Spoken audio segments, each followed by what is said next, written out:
Hello, my name is Matthew Martinez with the ABBA Cohort 6 at Fresno State. I'm here to share my views on globalization.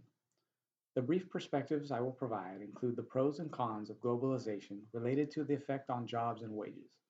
I will conclude with my position supporting the benefits of globalization based on what I have learned so far in the Introduction to International Business BA 174 course.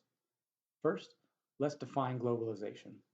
According to the textbook International Business by John and Kenneth Wild, globalization is the trend toward greater economic, cultural, political, and technological interdependence among national institutions and economies. In other words, it is the decrease of government control and removal of national boundaries to foreign entrepreneurial and business endeavors. Over time, the topic of whether or not to globalize trade and its related functions and strategies has been strongly debated. The polarization stems from opposing points of view over whom is the actual recipient of the benefits of globalization. Positives of globalization's impact on jobs and wages are considered to be the following. 1. Globalization creates efficiencies of production that increases consumer incomes. 2. Globalization promotes labor market flexibility, which allows for the shifting of jobs where they are needed. 3.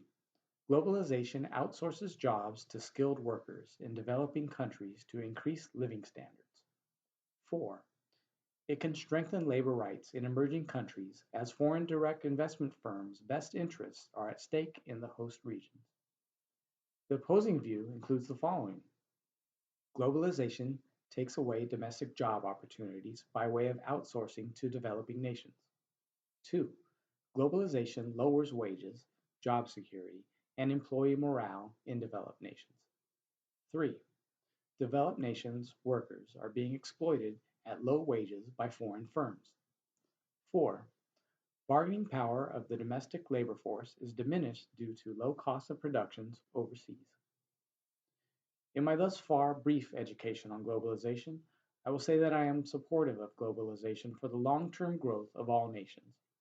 History of the world teaches us that mercantilism and its notion of a zero-sum outcome at the expense of neighboring nations works for only a few empires at a time. We also see countries such as India and Mexico rise to the forefront as emerging economic nations after allegedly being exploited by outsourcing from developed nations.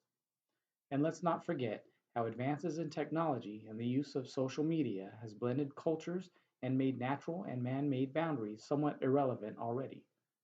The American Federation of Labor and Congress of Industrial Organizations, better known as the AFL-CIO, makes claims that globalization lowers domestic wages and decreases job opportunities. However, it is unproven to date. Even if that were the case, one should take a utilitarian approach which places priority on the best decision for the greater good. That greater good would be to achieve global prosperity through finding solutions that strengthen domestic interests while aiding developing nations. The evidence for the positives of globalization is found in the success of emerging nations, such as India, Mexico, and the Philippines, to name a few. Instead of opposing globalization, I would suggest finding solutions for domestic, economic, and infrastructure problems, of which we have several. But that's a topic for another video. Thank you for listening.